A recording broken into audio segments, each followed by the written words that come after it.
नमस्कार आप सभी को। मैं Pooja Soni Mahavir classes YouTube channel से आप सभी का स्वागत करती हूँ। जैसा कि आप मेरी बैक स्क्रीन पर देख रहे होंगे, ये कुछ अभ्यास सीरीज करके, ये जो लिखा हुआ है आपके सामने, ये अभ्यास सीरीज करके क्लास 9, 10th, 11th, 12th सारे क्लासेस की, सारे सब्जेक्ट्स की आपको एक जगह पर मिल रहा है। ये आपको स्टार्ट हो रहा है 10th की ऑब्जेक्टिव सीरीज समझ सकते हैं आप इसे, या ये इंपॉर्टेंट क्वेश्चन का कलेक्शन कह सकते हैं। ये आपके सामने स्टार्ट किया जा रहा है। इसमें आपको सारे सब्जेक्ट के इंपॉर्टेंट क्वेश्चंस मिलेंगे। मेरी आपसे हम्बल रिक्वेस्ट होगी कि आप पेन कॉपी को साथ में रखें। यहाँ जो क्वेश्चंस आपको दिए जा रहे हैं उन क्वेश्चंस को नोट डाउन करें। उनमें कहीं भी डाउट आता है तो आप कमेंट बॉक्स में मैसेज कर सकते हैं, और क्वेश्चंस को प्लीज आप लोग कॉपी में नोट डाउन करें। और ये जो क्वेश्चंस हैं इनको आप डेली प्रैक्टिस करें। इसके साथ आपको आज जैसे साइंस में बायो की है, उसमें फिजिक्स की, केमिस्ट्री की, मैथ्स की, हिंदी, इंग्लिश, सोशल साइंस, सारे सब्जेक्ट की डे बाय डे आपके सामने सीरीज आएगी। तो मैं अपने स्टार्ट करती हूँ आज के पहले क्वेश्चंस की तरफ।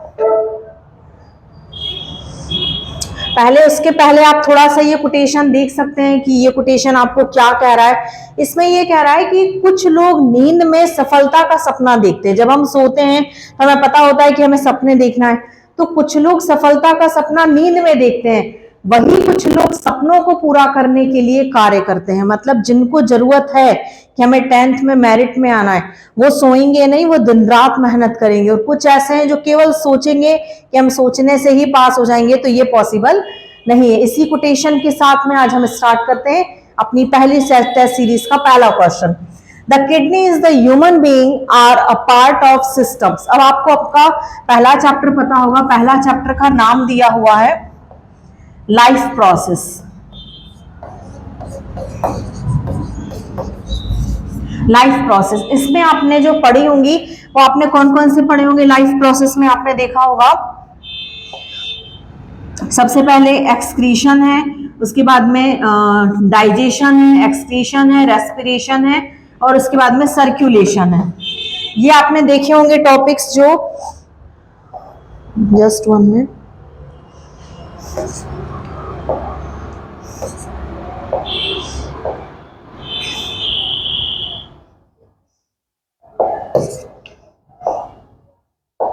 ये आप लोगों ने देखा होगा कि ये जो टॉपिक्स हैं, ये चैप्टर लाइफ प्रोसेस में आपको एक साथ दिए हुए हैं। तो उसमें से लाइफ प्रोसेस का पहला क्वेश्चन है कि किडनी कौन से सिस्टम का पार्ट होती है। तो आपको पता होना चाहिए किडनी एक्सक्रीटरी सिस्टम का सबसे इंपॉर्टेंट पार्ट होती है।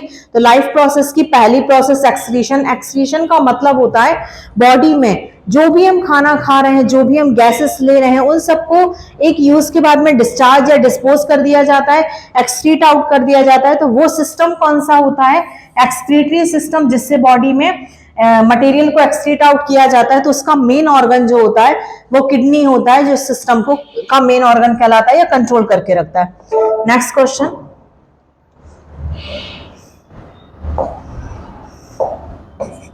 इसमें देखेंगे the xylem in plants are responsible for. अब आपको पता होना चाहिए कि जाइलम का फंक्शन क्या होता है। तो जाइलम का जो फंक्शन होता है, तो प्लांट्स में जैसा ह्यूमन बीइंग में प्रोसेस होती है, उसी तरह से प्लांट्स में भी प्रोसेस होती है।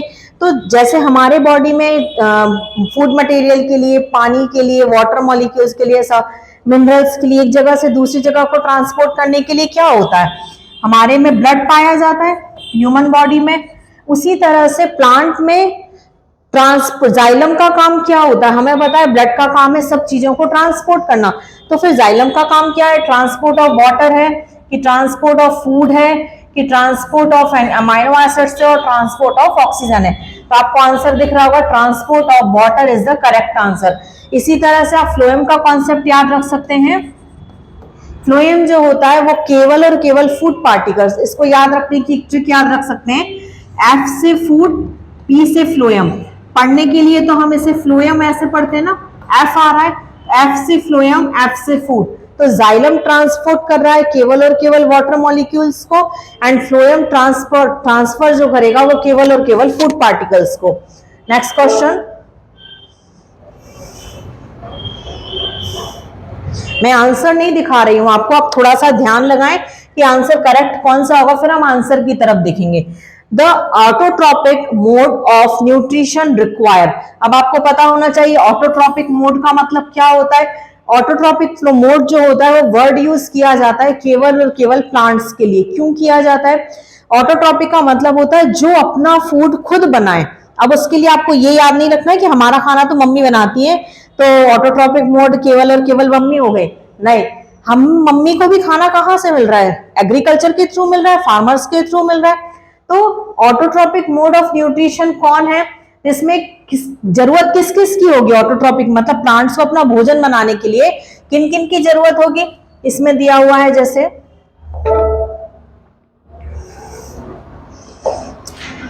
कार्बोहाइड्रेट है कि वाटर, क्लोरोफिल है, सनलाइट है कि ऑल ऑफ एबव है। तो आप यहां देखते हैं, आपको ये चीज याद होगी फोटोसिंथेसिस की मैकेनिज्म से CO2 plus H2O, presence of sunlight and water, sunlight and chlorophyll. एक सेकेंड, क्लोरोफिल बनता है C6H12O6। तो ये क्या है? एक वाटर कार्बन डाइऑक्साइड हो गया, ये कार्बन डाइऑक्साइड, ये वाटर मॉलिक्यूल, इसके बाद में क्लोरोफिल, ये क्लोरोफिल हो गया, ये सनलाइट हो गया। अब बन क्या रहा है? फूड। फूड मतलब ऑटोट्रॉपिक। तो ये सब क्या हो गए? Correct answer all of the above. Next question की तरफ देखें हम।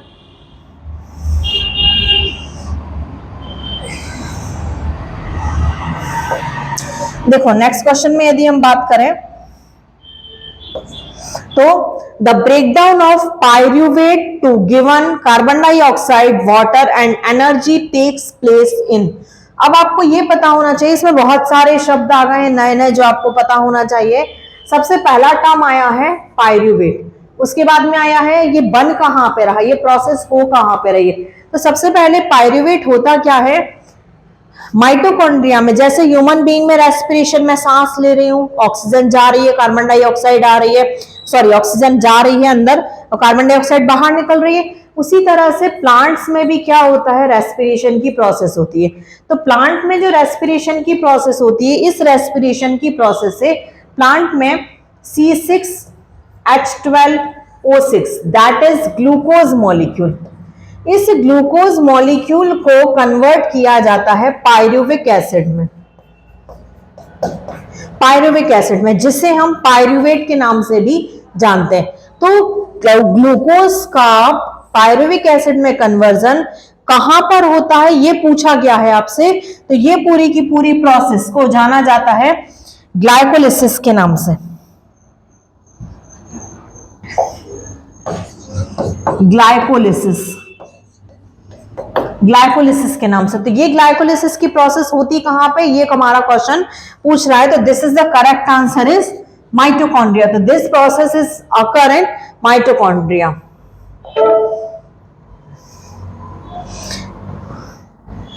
नेक्स्ट क्वेश्चन की तरफ आ जाए हम अपने। नेक्स्ट क्वेश्चन दिया हुआ है which out of the following can we prepare their own food. अब जो क्वेश्चन हम पहले कर चुके हैं कि हमारा फूड को मतलब ऐसे कौन से ऑर्गेनिज्म है जो अपना फूड खुद प्रिपेयर करते हैं, तो उसमें आ जाएगा देखो कार्निवोर्स कौन से होते हैं, जो केवल और केवल मांस खाते हैं, मीट वगैरह को खाते हैं, दूसरे ऑर्गेनिज्म को खाते हैं, वो कार्निवोर्स हो गए। ओमनिवोर्स जो कार्निवोर्स भी होंगे और हार्बिवोर्स भी होंगे, वो कौन से हो गए? ओमनिवोर्स। और अब जो बात करें हार्बिवोर्स, केवल और केवल वेजिटेरियन हो गए। तो इनमें से तो कोई भी हमें ऐसा नहीं दिख रहा जो अपना खाना खुद बना रहा है। Autotrophs is only one of the option that they are prepare on their food. So correct option is autotrophs. Next question is which of the following type include plant majority of its population. अब इसमें पूछा जा रहा है कि बहुत सारे plants की किसकी स्पीशीज के बारे में पूछा गया है, प्लांट्स के बारे में पूछा गया है। बहुत सारे प्लांट्स किस कैटेगरी से बिलोंग करते हैं, किस कैटेगरी से मतलब फूड्स की पॉपुलेशन से, कि जो अपना फूड खुद प्रिपेयर करते हैं। तो कार्निवोर्स तो होंगे नहीं प्लांट, ओमनिवोर्स भी नहीं होंगे, हर्बिवोर्स भी नहीं होंगे। प्लांट्स कौन सी कैटेगरी में आएंगे? ऑटोट्रॉप्स में, जो अपना फूड खुद प्रिपेयर करते हैं। इसके बाद आ जाए नेक्स्ट क्वेश्चन पे।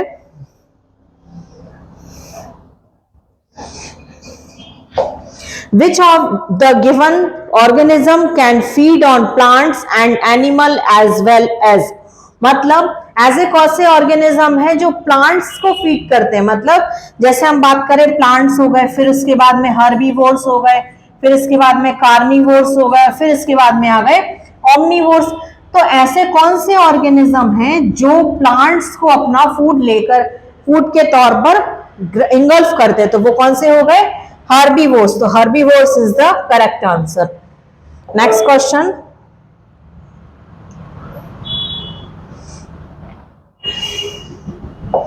Amylase is secreted by. अब इसमें पूछा गया है कि अमाइलेज ऐसा कौन सा अमाइलेज एक एंजाइम है, ये एंजाइम कहां से सीक्रेट किया जाता है। तो ये आप क्वेश्चन मुझे कमेंट बॉक्स में बताओगे। अभी मैं स्लाइड बहुत तेजी से ऊपर करूंगी जिससे आपको आंसर का पता ना चले, तो आप प्लीज इसका आंसर मुझे बताइए कि अमाइलेज एंजाइम किसके थ्रू सीक्रेट किया जाता है। देखिए आपने देख नहीं पाए होंगे कि कौन सा करेक्ट आंसर है।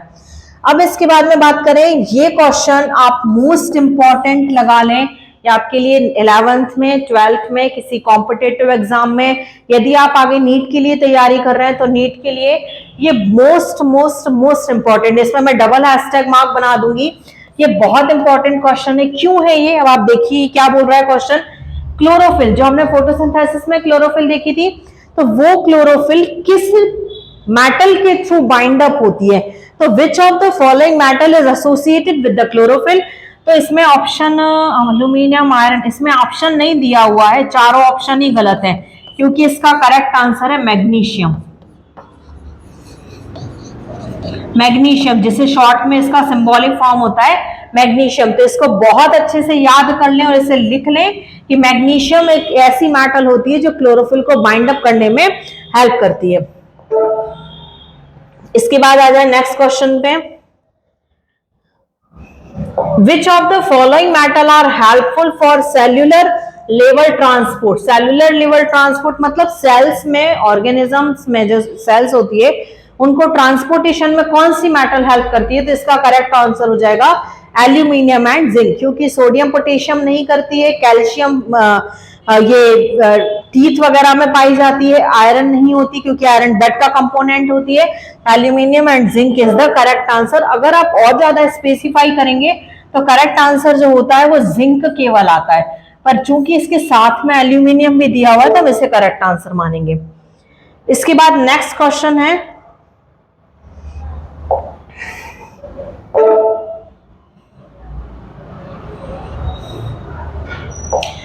Where does water get absorbed in the body? हमारी बॉडी में वाटर कहां पर एब्जॉर्ब होता है। जैसा हम पानी पी रहे हैं, जितने हमें पानी की जरूरत है उतना पानी तो हमने पी लिया, अब उतने पानी के बाद में हमें और पानी की जरूरत है, तो पानी वो एब्जॉर्ब हो कहां पर है, स्टमक में होता है कि फूड कैनाल में होता है कि लार्ज इंटेस्टाइन में होता है।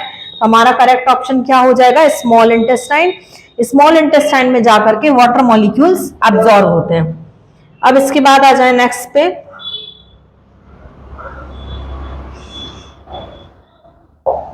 The lungs in human beings help in.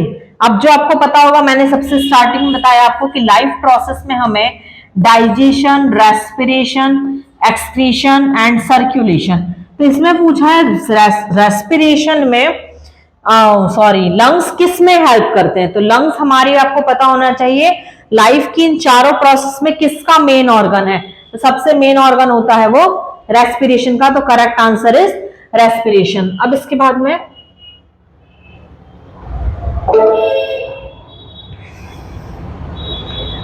Liver in human being help in liver. अब यहां पे फिर से आ गया कि किस में हेल्प कर रहा है, तो लिवर हेल्प करता है। देखो एक्सक्रीशन में तो लिवर करता नहीं है क्योंकि किडनी करती है, रेस्पिरेशन में लंग्स करता है, ट्रांसपोर्टेशन में ब्लड करता है, बचा कौन सा आंसर, डाइजेशन। तो digestion is the correct answer that help for the liver. इसके बाद आ जाए नेक्स्ट क्वेश्चन पे, bile is originated from human in digestive system.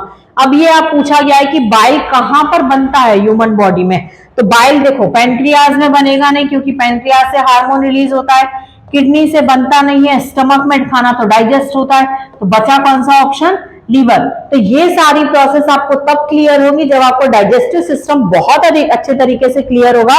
यदि आपको डाइजेस्टिव सिस्टम या आपके 10th के सिलेबस में कोई डाउट है, कहीं कोई प्रॉब्लम है, तो आप प्लीज मुझे कमेंट बॉक्स में मैसेज करिए। मैं आपको एक अलग से वीडियो प्रोवाइड करूंगी जिसमें पूरे आपके 10th के सिलेबस को स्टेप बाय स्टेप एक इजी लैंग्वेज में विद कॉन्सेप्चुअल बेस पर आपको वीडियो प्रोवाइड करूंगी, जिससे आपकी बहुत हेल्प हो जाएगी आपके एग्जाम के लिए। Next question, villi are find inside. Villi का मतलब क्या होता है? इस तरह से thread like structure is called villi.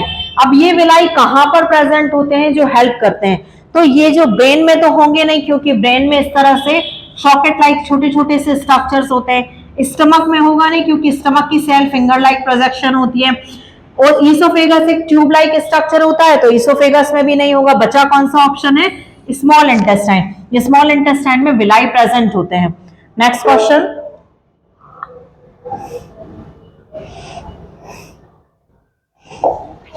The decomposition of carbohydrate is a process. अब इसमें क्या पूछा गया है कि कार्बोहाइड्रेट की डिकम्पोजिशन की प्रोसेस क्या होती है? डिकम्पोज करना मतलब क्या कहलाता है? जैसे आप इकोलॉजी वगैरह देखते हो, लास्ट एनवायरमेंट वाला आपका चैप्टर है, उसमें डिकम्पोजिशन का मतलब क्या होता है? किसी भी बायोमोलिक्यूल्स को जब लास्ट स्टेज पर जाकर के हम उसे दोबारा रिसाइकल के लिए जनरेट करते हैं, तो वो प्रोसीजर कौन सी कहलाती है? डिकम्पोजिशन करना। तो कार्बोहाइड्रेट में डिकम्पोजिशन की प्रोसेस होती है ऑक्सीडेशन। ऑक्सीडेशन के थ्रू कार्बोहाइड्रेट को हम एक मॉलिक्यूल से दूसरे मॉलिक्यूल में चेंज कर सकते हैं। तो करेक्ट आंसर इज ऑक्सीडेशन। इसके बाद आ जाएं, energy is released and store in the form of ATP. अब यहां से एक इंपॉर्टेंट क्वेश्चन और निकल के आता है कि एटीपी का फुल फॉर्म क्या है। आपको एटीपी का फुल फॉर्म पता होना चाहिए। 10th लेवल पे ये क्वेश्चन बहुत इंपॉर्टेंट है। Adenosine triphosphate. इसी तरह से एक आता है एडीपी और एक आता है एएमपी। केवल और केवल डी से हो जाएगा डाई, एम से हो जाएगा मोनो।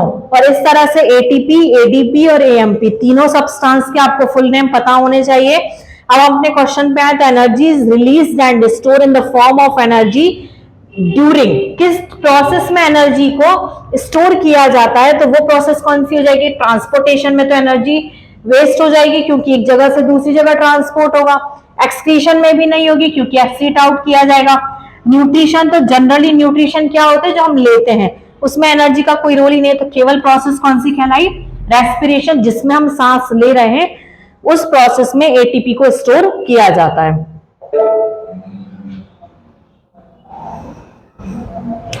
नेक्स्ट क्वेश्चन है, विच of the following organism use air dissolve in water for respiration. ऐसे कौन से ऑर्गेनिज्म होते हैं जो वाटर को, जो पानी में रहते हैं? इसमें क्या पूछा गया है कि एयर को डिसॉल्व करके, मतलब पानी वाला होगा। सबसे पहले तो बोला गया है डिसॉल्व। डिसॉल्व वर्ड से आपको समझ में आ रहा है कि ये ऑर्गेनिज्म कहां पे पाया जा रहा होगा? पानी में। पानी में होगा तभी डिसॉल्व करेगा। तो अमीबा भी पानी में होता है, शीप पानी में नहीं होती है, लॉयन पानी में नहीं होता है, लीच पानी में नहीं होता है। तो correct answer is amoeba. Amoeba is unicellular organism, paramecium as well as unicellular organism, और ये प्रोटिस्टा किंगडम के हैं। ये आप थोड़ा सा स्टैंडर्ड लेवल पे पढ़ोगे। इसके बाद आ जाता है नेक्स्ट क्वेश्चन, नेफ्रॉन। ये बहुत इंपॉर्टेंट क्वेश्चन है नेफ्रॉन का, मतलब ये हर बार एग्जाम्स में पूछा गया क्वेश्चन है बच्चों, याद रखो। Nephron stop.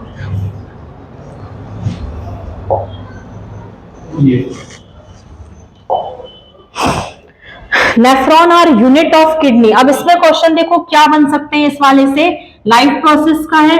तो सबसे पहले किडनी का स्ट्रक्चर, किडनी के स्ट्रक्चर के बाद में नेफ्रॉन का स्ट्रक्चर, नेफ्रॉन के स्ट्रक्चर के बाद नेफ्रॉन के फंक्शन, नेफ्रॉन फंक्शन। उसके बाद ये क्वेश्चन आता है। तो ये 3 क्वेश्चन लाइफ प्रोसेस के 3 इंपॉर्टेंट क्वेश्चन है, जिन्हें आप अपनी नोटबुक में नोट करें और इन्हें तैयार करें। अब हम अपने क्वेश्चन पे आ जाएं।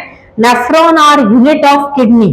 क्यों यूनिट बोला गया? क्योंकि किडनी जो फंक्शन करती है ना, एक्सक्रीट आउट करने का, यूरिन फॉर्मेशन करने का, वो सब किसके कारण कर पाती है? नेफ्रॉन के कारण। तो नेफ्रॉन किस में हेल्प कर रहा है? न्यूट्रिशन में नहीं, रेस्पिरेशन में नहीं, ट्रांसपोर्टेशन में नहीं, और केवल एक्सक्रीशन में। नेक्स्ट क्वेश्चन,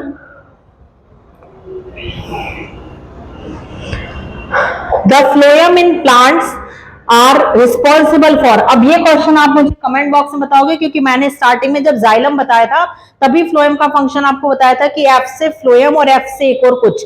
तो आपको पता होना चाहिए कि यदि जाइलम बोला गया है वाटर के लिए तो फ्लोएम किसके लिए होगा? फ्लोएम लिखा जाता है पी से, प्रोनाउंसिएट किया जाता है एफ से, तो एफ से फ्लोएम, एफ से और क्या, ये आंसर आप मुझे कमेंट बॉक्स में बताओगे।